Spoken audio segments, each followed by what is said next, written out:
ये मैं अटेंड नहीं कर पाया था क्लास, तो मैं आपको रिकॉर्डिंग दे दूंगी बच्चे, या फिर अलग से पढ़ा दूंगी, ओके ठीक है? Ma'am, okay ma'am, okay ma'am, thank you so much. अलग से पढ़ लेना या फिर रिकॉर्डिंग देख लेना।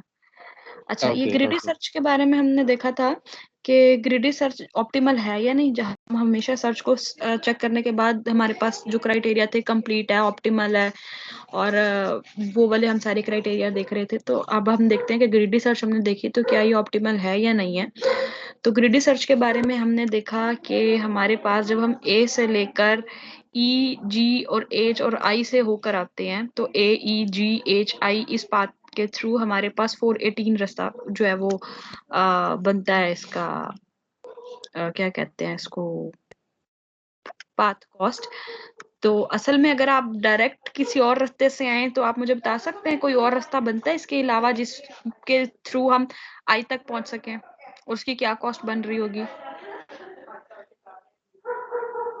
देखो, ए, ई, जी, एच, आई ये एक रास्ता है, इसके जरिए हमारे पास आंसर आ रहा है 418। कोई और रास्ता है आई तक आने का? Ma'am ma'am E A, F I E, भी है। एफ और आई।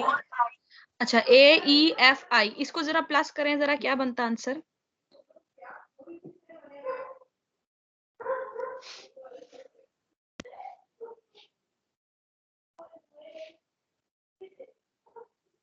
जी जल्दी से जमा करके बताओ। मैम 450। 450 ज्यादा ही 450 मैम।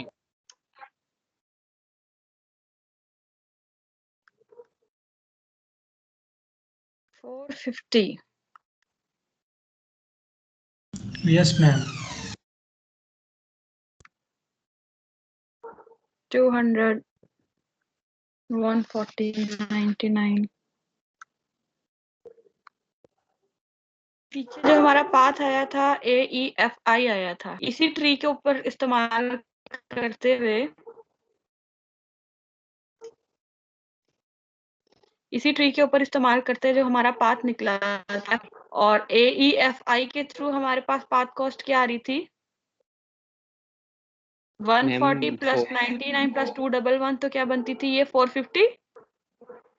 Yes ma'am 450। ठीक है। अच्छा, एक रास्ता ये वाला था, दूसरा रास्ता हमारे पास इसी ट्री में एग्जिस्ट करता था जो कि था ए, ई, जी, एच, आई, और इसकी कॉस्ट आपके सामने लिखी हुई है 140 प्लस 80 प्लस 97 प्लस 101। इन सबको प्लस करें तो हमारे पास आंसर क्या आ रहा है? 418। 418। ठीक है, तो पिछले जो सोल्यूशन हमें ग्रीडी सर्च दे रहा था वो दे रहा था 4 कॉस्ट भी एक सोल्यूशन एग्जिस्ट करता था जो 418 वाला है, लेकिन हमें ग्रीडी सर्च ने वो नहीं दी। ठीक है, तो इसलिए हम कहते हैं कि ग्रीडी सर्च हमें सोल्यूशन तो दे रहा है लेकिन ठीक।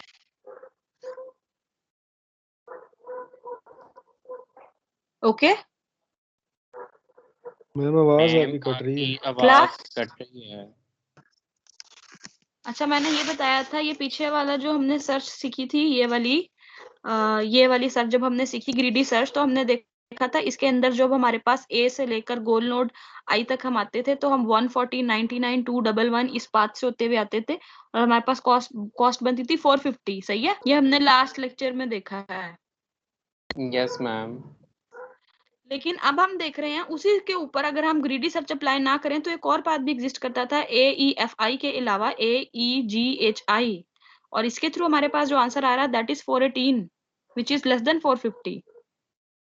सही है, तो इसका यस मतलब है कि मैम। 450 वाला कॉस्ट वाला ज्यादा कॉस्ट वाला सोल्यूशन हमें ग्रीडी सर्च ने दिया, हालांकि 418 कम कॉस्ट वाला सोल्यूशन भी एग्जिस्ट करता था लेकिन ग्रीडी ने हमें वो नहीं दिया। इट मींस कि ये सर्च तो आपको रिजल्ट तो दे रहा है लेकिन ये ऑप्टिमल नहीं है, बेस्ट नहीं है।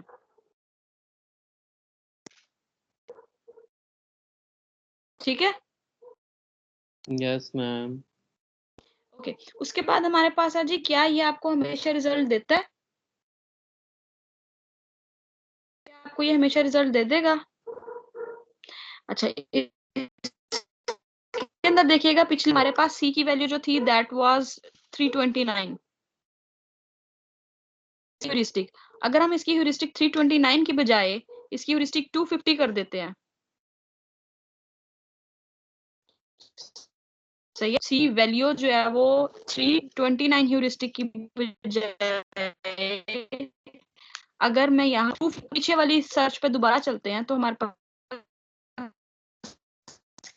क्या आ जाएगा 250। हमारे पास देखिएगा ए के बाद 374 253 की बजाय वो सी की जगह मैंने 3 क्या सॉरी नई वैल्यू क्या रखी है अभी मैंने, सी की वैल्यू 250। अच्छा, अब ये देखें यहाँ से जब हमने स्टार्ट किया तो हम देते थे ग्रीडी में सबसे कम कॉस्ट वाली पे जाना है, तो अब मैं अगर इसी सर्च को स्टार्ट करूँ और सी की वैल्यू 250 रख दूं 329 की जगह, तो हमारी जो सर्च आएगी वो ए के बाद सी पर आ जाएगी 250।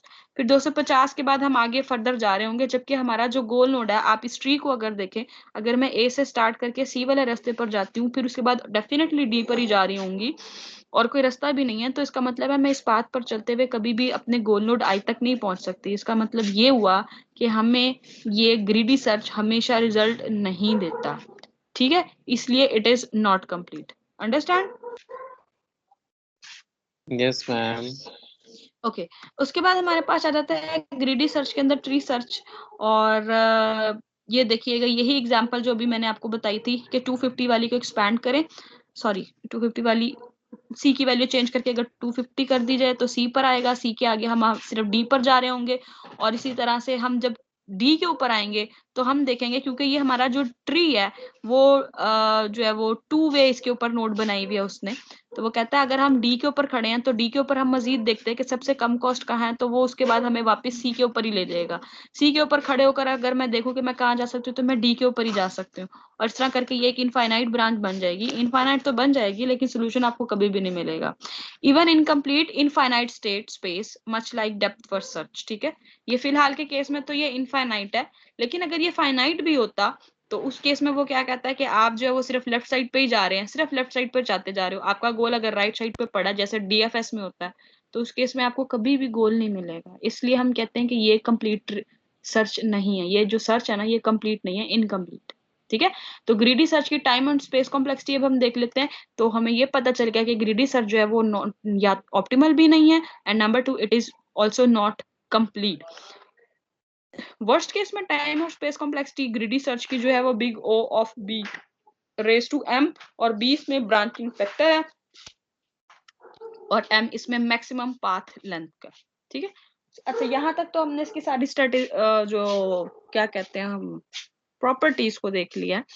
अब हम देख लेते हैं कि हमारे पास इन्फॉर्म्ड सर्च स्ट्रेटेजी में एक हमने देख ली ग्रीडी सर्च, और अब हम देख लेते हैं ए स्टार सर्च। तो ए स्टार सर्च में वेरिएशन फंक्शन है, जी बोलें। मैम ग्रीडी सर्च एल्गोरिथम का कुछ फायदा है हाँ जी फायदा है। क्या मैम? ये पीछे जो आपको प्रॉपर्टीज पड़ी हैं इसके अंदर किसी जगह पे अभी आपको आगे जाके ना एक कंपैरिजन भी नजर आ जाता है, अभी इसका जिक्र आने लगा अभी दोबारा से आपको, ठीक है। अभी इस सवाल को यही होल्ड कर लो। अच्छा एवेल्युएशन फंक्शन ए स्टार के अंदर अभी जो हमने ग्रीडी सर्च पढ़ा था हमने उसमें देखा था कि f of n equal to h of n था, लेकिन अब इन्फॉर्म्ड सर्च के अंदर function evaluation function h of N के अलावा जी ऑफ एन भी है, ठीक है। तो जी ऑफ एन क्या चीज थी? एच ऑफ एन ह्यूरिस्टिक था, अंदाजा था। G of n was actually the exact cost. Exact cost कहाँ से कहाँ तक? पाथ से मतलब नोड से गोल तक, या फिर स्टार्ट नोड से उस पर्टिकुलर नोड तक। जी ऑफ एन क्या था?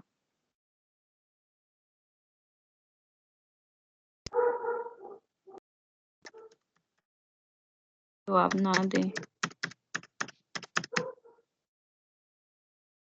ये देखें उस स्टार्ट नोड से उस पर्टिकुलर नोड तक को जी ऑफ एन कहते हैं, और उस नोड से गोल नोड तक को हम एच ऑफ एन यानी ह्यूरिस्टिक कहते हैं, कि हम उस हमारा अंदाजा है कि मैं करंट जहाँ पे खड़ी हूँ मैं वहां से गोल नोड तक पहुंचूंगी, तो मेरा अंदाजा है एच ऑफ एन है कि मैं इतनी कॉस्ट मुझे पड़ेगी। लेकिन g of N is actually the exact cost from the start node to the current node, ठीक है। अब ये बात याद रहनी चाहिए, जी ऑफ एन क्या है और एच ऑफ एन क्या है। अच्छा अब एवेल्युएशन फंक्शन जो है ना हमारा पिछले वाला सर जो है वो सिर्फ f of n equal to h of N के ऊपर काम कर रहा था, अब हमारे पास h of N plus ji of n दोनों मिक्स कर रहे हैं। अब ये बात इधर आ जाती है कि हमने देखा है ऑल दो greedy search can considerably cut the search time, यानी कि एफिशिएंट है। जो सर्च टाइम ग्रिडी आपको सर्च दे रही है वो एक एफिशिएंट टाइम के लिहाज से एफिशिएंट है, मगर वो इनकम्प्लीट है और ऑप्टिमल है, पहली चीज। दूसरी चीज आपको कहता है कि यूनिफॉर्म कॉस्ट सर्च जो हमने पिछले चैप्टर में पढ़ी थी, यूनिफॉर्म कॉस्ट सर्च जो है वो आपकी मिनिमाइज कर देती है कॉस्ट को जी ऑफ एन से from the initial state to n, ठीक है। तो यूसीएस जो था वो ऑप्टिमल था और कंप्लीट था लेकिन एफिशिएंट नहीं था। दो बातें फर्क हैं, जो हमने यूसीएस पहले पढ़ा था वो ऑप्टिमल भी था, वो कंप्लीट भी था, लेकिन वो एफिशिएंट नहीं था इन टर्म्स ऑफ टाइम। लेकिन जब हमने उसके बाद ग्रिडी सर्च पढ़ा तो हमने देखा कि वो एफिशिएंट तो है लेकिन वो ऑप्टिमल और कंप्लीट नहीं है। तो अब हम एक नई सर्च पढ़ रहे हैं जिसके अंदर हम यूसीएस की जो प्रॉपर्टी वो कंप्लीट और ऑप्टिमल हो वो वाली प्रॉपर्टी अडेप्ट कर लेंगे, और हम देखेंगे कि हमने जो है वो ग्रिडी सर्च की जो हमें प्रॉपर्टी पसंद आ रही है दैट इज एफिशिएंसी, तो हम उसको अडेप्ट कर लेंगे। और एफिशिएंसी, ऑप्टिमिलिटी और कंप्लीटनेस इन दोनों एल्गोरिदम्स की जो खूबियां उनको मिला के एक नया एल्गोरिदम बना लेंगे, उसको हम कहते हैं, ठीक है। तो it is a combined greedy search. ये ग्रिडी सर्च और यूसीएस, यूनिफॉर्म कॉस्ट सर्च को यूसीएस बोलते हैं। तो कंबाइंड ग्रिडी सर्च और यूसीएस को मिलाने के बाद हमारे पास एक एफिशिएंट एल्गोरिदम बन जाता है जो कि कंप्लीट भी होगा, ऑप्टिमल भी होगा और एफिशिएंट भी होगा। सही है? आई यस एम मैम। होपिंग शायद आपको आंसर मिल गया होगा। अच्छा, उसके बाद आ जाता है कि हम ए स्टार के अंदर कौन सा जो भी सर्च अभी हमने इन्फॉर्म्ड सर्च देखी है, तो हम देखते हैं कि इवैल्यूएशन फंक्शन होता है इन्फॉर्म सर्च में, और इवैल्यूएशन फंक्शन ए स्टार के केस में H of N plus ji of N के बराबर है, where g of n is the exact cost to reach node n from the initial state। initial state पहली node से लेकर उस जो भी n नोड है वहां तक जाने की एग्जैक्ट कॉस्ट को हम g of n कहते हैं, cost so far up to node n। और h of n क्या है? h of n is the estimation of the remaining cost to reach the goal। इसका मतलब है मैं for example start node a पे खड़ी हूँ और a स्टार्ट नोड से मैं ट्री के अंदर फॉर एग्जांपल किसी h नोड पर पहुंच गई हूँ, तो a से लेकर h नोड तक जाने का जो मेरा कॉस्ट है उसको मैं g of n कहती हूँ। और h नोड से लेकर फॉर एग्जांपल जो है वो उसके अंदर p मेरी गोल नोड है, तो h से लेकर p तक जाने की जो कॉस्ट है उसको हम a कहते हैं और वो एस्टिमेटेड होती है, ठीक है। अब ए स्टार के अंदर हमारे पास क्या हो रहा है? ये वही वाली चीज है कि from start node to that node is g of n, from that node to goal node is actually h of n। ये ही वही चीज लिखी है। अब एवेल्युएशन फंक्शन आपका क्या कर रहा है? इन दोनों को जमा कर रहा है। अच्छा, ग्रिडी करूं ए स्टार सर्च के अंदर अब हम देखते हैं कि हमारे पास ना सिर्फ ह्यूरिस्टिक गिवन है बल्कि हमारे पास एग्जैक्ट कॉस्ट भी गिवन है, path cost. g of n is the exact cost to reach node from the initial state, यहां से लेकर कहां तक हम जा रहे हैं वो उसकी अवेलेबल है। अच्छा, अब हम स्टार्ट नोड से स्टार्ट करते हैं a, और हमारा जो गोल नोड है वो है i। अब स्टार्ट नोड से हमने स्टार्ट किया, तो अब हमने जब जाना है कि हम बी पे जाएंगे, सी पे जाएंगे या ई पे जाएंगे, तो हम क्या करेंगे? 75 प्लस बी की ह्यूरिस्टिक है 374, वो प्लस करेंगे उसकी। इसी तरह से ई का जो कॉस्ट जी ऑफ एन है वो गिवन है 140 प्लस ह्यूरिस्टिक है 253। इसी तरह से सी की ह्यूरिस्टिक जो है वो हमारे सी की कॉस्ट 118 और इसकी ह्यूरिस्टिक 329। हर एक की चीज को रिस्पेक्टिवली जमा करने के बाद देखेंगे कि जो वैल्यू हमें इन तीनों में से सबसे कम लगेगी हम नेक्स्ट वहां पर मूव करेंगे, ठीक है। तो हम यहाँ पर स्टार्ट करते हैं, स्टार्ट नोड से हमने शुरू किया, इसको एक्सपैंड किया, हमारे पास ये चीजें आ गई। अब ये सी, ई और बी इसके चाइल्ड्स हैं, और आप देखिएगा 75 प्लस 374 इसकी ह्यूरिस्टिक थी जो पीछे टेबल में गिवन है, वो प्लस की आंसर इज 449। इसी तरह से ए स्टार में हमने ए से ई पर गए तो 140 इसकी path cost, this is G of N, और 253 इसकी ह्यूरिस्टिक थी that is h of n। This g of n plus h of n, ये हमारे पास 393 आ गया। इसी तरह ये हमारे पास g ऑफ n है, h ऑफ n 329। आप देखें c के आगे हमें 329 ह्यूरिस्टिक h ऑफ n की लिखी हुई नजर आ रही है ये वाली। अच्छा, ये हमारे पास आ गया। अब 447 393 449 में से कौन से वाला छोटा, कहाँ पे जाएंगे हम? ई पे जाएंगे 393 393 के ऊपर, ठीक हो गई। अब 393 के ऊपर आने के बाद हमने पीछे वाला जो ट्री, ये आपको ट्रेवर्सल यहाँ से दिखाई दे रही है, अगर आपको ट्री क्वेश्चन में गिवन होगा तो वो इस तरह का होगा, ठीक है, आपको उसके आगे जाना चाहिए। अब ई से आगे हमारे पास दो रास्ते जाते हैं, जी और एफ। तो यहाँ पे देखिएगा जब हम ई को एक्सपैंड करते हैं तो दो नोड्स आ रही हैं, जी और एफ। जी की ह्यूरिस्टिक हमें टेबल में गिवन है, एफ की ह्यूरिस्टिक हमें टेबल में गिवन है। पाथ कॉस्ट यहाँ पर 80 और 99 आ रहे हैं। अच्छा, आप मुझे ये बताइए क्या हो रहा है। अब वैसे चले मिसाल के तौर पर जी की जो ह्यूरिस्टिक है मैं यहाँ से दिखाती हूँ। जी की ह्यूरिस्टिक है 193। अब यहाँ पे देखिएगा जी में 193 है, ठीक है। और पाथ कॉस्ट इसकी 220 कैसे बन गई भाई? जी ऑफ एन कैसे इसका 220 बन गया? ये तो आ गया एच ऑफ एन की value. H of N is 193। What is G of N? G of N 220 कैसे बन रहा है, कोई बता सकता है? मैम पिछले मैम वाले की ऊपर से कॉस्ट मिला 140 और 80 ये ऐड हो जाएगा। हाँ, स्टार्ट नोड से उस पर्टिकुलर नोड तक आने की एग्जैक्ट कॉस्ट जो है वो हमारे पास जी ऑफ एन होती है। तो इस केस में हम 140 प्लस 80 करेंगे तो 220 आ जाएगा। बात समझ आई? From start S node to M. That node total को यस प्लस मैम। करेंगे। तो ये इसी तरह हमारे पास एफ के केस में भी 99 प्लस 140 हम एग्जैक्ट जमा करेंगे तो हमारे पास मेरे ख्याल 239 ये वही बनता है। अच्छा, बहरहाल इन सब चीजों को जमा किया, यहाँ आ गया 417, यहाँ आ गया 413। हमने जाना किसकी तरफ है अब? जी की तरफ जाएंगे। जी की तरफ जाएंगे। जी के आगे हमारे पास आ गया जी एच। एच की ह्यूरिस्टिक हमारे पास, sorry, exact cost 97 plus 180 plus 140। In short आप 220 में 97 ऐड कर दो तो ये आपका 317 बन जाएगा। ह्यूरिस्टिक टेबल में 98 गिवन है तो हमारे पास 415 आ गया। अच्छा, अब देखिए हमारे पास जो रास्ते हैं ना, यहाँ पर जो नोड्स एक्सपैंड करने के लायक हैं 447, 415, 417, 449, हम कहाँ जाएंगे? 415 415, 447, 417, 449, 449। मैम 415। 415 यही स्मॉलर है तो इसी की तरफ जाएंगे। ओके, हमने एक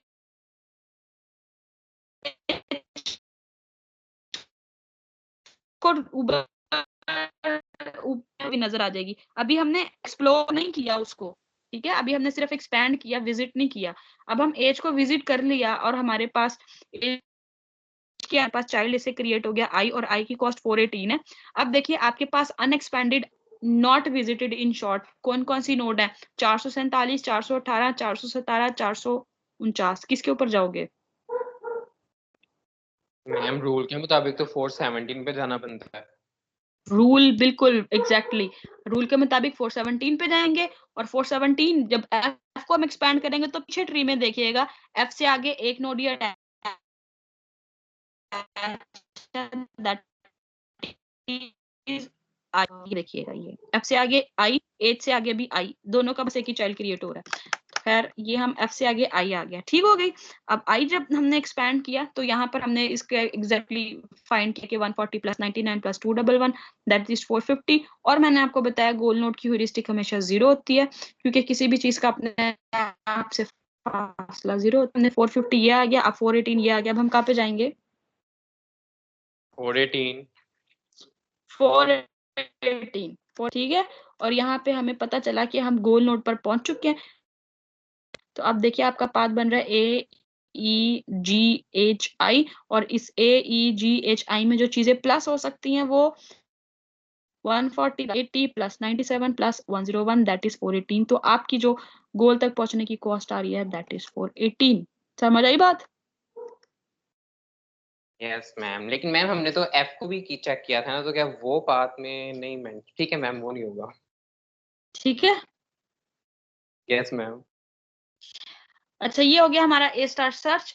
और ए स्टार विद एच, एच ये लिखा हुआ heuristic, A star with heuristic not admissible. कब क्या है इसमें बात असल में क्या है जी, कि अगर ह्यूरिस्टिक ओवर एस्टिमेट करे cost to reach the goal state तो हम कहते हैं कि वो एडमिसिबल नहीं है। मिसाल के तौर पर मैं अपनी पोजीशन से मतलब अंदाजा, आपका अंदाजा अगर आपके एग्जैक्ट, सादा लफ्जों में बताने की कोशिश करती हूँ, अगर आपका अंदाजा आपकी एग्जैक्ट कॉस्ट से ज्यादा है तो आपका जो अंदाजा है वो हम कहेंगे कि वो एडमिसिबल नहीं है। समझ आई? Yes ma'am. अब ये थोड़ी सी चीज आगे शायद आपको समझ आए कि वो कहना चाहता है कि जी heuristic H of N is admissible. कब है वो, हम एडमिसिबल कब कहते हैं?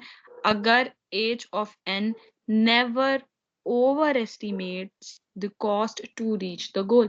अगर गोल तक पहुंचने की वो एस्टिमेशन ओवर एस्टिमेट नहीं करेगा ना ह्यूरिस्टिक, तो हम कहेंगे कि जी ह्यूरिस्टिक जो है वो हमारे पास एडमिसिबल कहलाता है। ठीक है, इन शॉर्ट आप ये कह लो कि एक ऑप्टिमिस्टिक अप्रोच है कि हमें इतने में हम काम कर लेंगे। तो मैथमेटिकली हम कहते हैं कि एच इज एडमिसिबल इफ, किस तरह लिखा हुआ है उसने, फॉर ऑल एन, एन का मतलब वो सारी नोड है, एच ऑफ एन यानी किसी भी नोड का जो अंदाजा है, इट इज लेस देन और equal to C of N यानी उस नोड की एग्जैक्ट कॉस्ट से। अगर किसी भी नोड का अंदाजा उस नोड की एग्जैक्ट कॉस्ट से कम या बराबर है, तो हम कहते हैं कि जो एच है ना वो एडमिसिबल है। सही है, where N is the node, H is the heuristic, H of N is the cost indicated by H to reach goal from N. ये चीज आपको पता ही है एच ऑफ एन क्या होता है। अब सी ऑफ एन क्या है, is the actual cost to reach a goal from N. ठीक है, अगर आपका अंदाजा आपकी असल कॉस्ट से बढ़ गया तो आप कहेंगे no it is not good, it is not admissible. सही है, और बस यहीं तक ही कर लेते हैं आज। ठीक है, एडमिसिबल की एग्जांपल कल करा लेंगे, और फिर ए यस स्टार मैम। सर्च की थोड़ी सी और चीज कर लेंगे। बस इसको फिर अब नेक्स्ट लेक्चर जब हम करेंगे ना, तो फिर उसको यहीं खत्म कर लेंगे, यहीं से शुरू करेंगे। सही, ये हमने okay slide okay ma'am, number ma'am. ऐसे 54 भी। पर कर ली। यस मैं ठीक है, बहुत थक गया हूँ मैं आज सुन के। जी मैम। आपकी सोच है मैं कितनी थक गई हूँ आज। मैम मैं मुस्तकिल, अटेंडेंस लगा जी यस जी मैम, जी, we can understand ma'am, we can understand. Ma'am वो नो भी यू बहुत कैन थके नॉट। हुए आज मैं हैं। इतनी थक गई हूँ कि मेरे इतना ज्यादा मैंने काम किया, आपकी सोच है, आज एक्स्ट्रा काम था। इनफैक्ट अभी भी मैं आपसे करने से पहले ना कोर्स फाइल्स को ही देख रही थी, और ढेर काम ही थे। फिर मैंने सोचा पहले ना लूं, फिर मैंने कहा नहीं नहीं ले लेती हूँ। अच्छा बच्चों, अटेंडेंस की जरूरत है। मैं अटेंडेंस यहाँ से डाउनलोड कर लेती हूँ आज वाली। जी मैम, डाउनलोड आप ऐसे अटेंडेंस, कर लें, ऐसे ज्यादा बेटर है। यस चलो मैम, ये डाउनलोड वाला ठीक है। मैं कर लिए है, चले बस हो गई attendance. Take care, bye bye. Okay, अल्लाह हाफिज मैम। अल्लाह हाफिज मैम। अल्लाह हाफिज।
बिलाल क्लास एंड हो गई है क्या?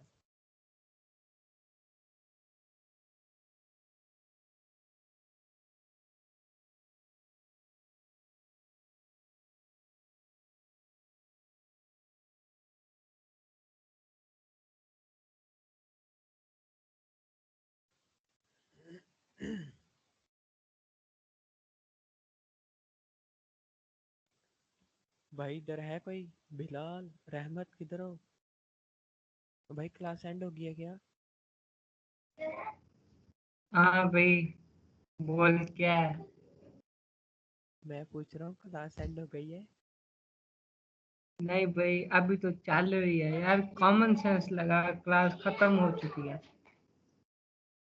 क्यों, मैम ने 2.5 घंटे की कहा था। यार मैम की मर्जी है। अच्छा, हाँ। अपनी मर्जी यार से अपनी मर्जी बात सुन से ना, काम बात सुन, करो। जी बात भाई। सुन, बात। यार तू ना ये क्लास में जो बार बार माइक ऑन करके बैठ जाता है ना किया कर यार। और भाई मैम खुद कहती है माइक ऑन करके बैठा करो, मेरे साथ कनेक्ट रहा करो। अरे नहीं लगता यार, अभी बच्चों वाली हरकतें लगती है। माइक ऑफ ही रखा कर तू। ओ भाई, मेरे मेरे भाई, हमने गलत चीज के लिए थोड़ी माइक ऑन किया हुआ है। 606 कौन है? रहमतुल्लाह, मैं हूँ दानियल। अच्छा, दानियाल ओ आप हो? अच्छा अच्छा। दानियाल भाई, क्या हाल है? ठीक हूँ, आप सुनाओ। अल्हम्दुलिल्लाह। तो यार क्लास होनी थी कि नहीं, की हो गई? भाई हो होनी भी थी, गई है। बस चाली थी का खत्म हो गई। अच्छा यार, ये ना मेरे ख्याल में मीटिंग रिकॉर्ड हो रही है, तो मैं जा रहा हूँ। हाँ, एक मिनट बात सुनो। ओए भला, अटेंडेंस लग गई है? मैडम ने डाउनलोड कर ली थी। हाँ बस ठीक हो गया। चलिए ठीक है, ओके। तो रहमतुल्लाह, लेक्चर लेक्चर रिकॉर्ड है? हाँ, लेक्चर रिकॉर्ड हो रहा है। नहीं नहीं नहीं, मैं कह रहा हूँ मैम ने जो इसकी जगह जो अपलोड जो मेकअप लेक्चर लेना था, जो कि अभी नहीं हुआ। मैडम ने तो लिया है लेक्चर। आधे घंटे का बस? हाँ। ओके, मैं किसी पूछ लूँगा। ठीक है, थैंक यू। चले फिर, हाँ ठीक है। ओके हो गया। चलना मार्केट। हाँ, फिर बुला ले उसको फिर।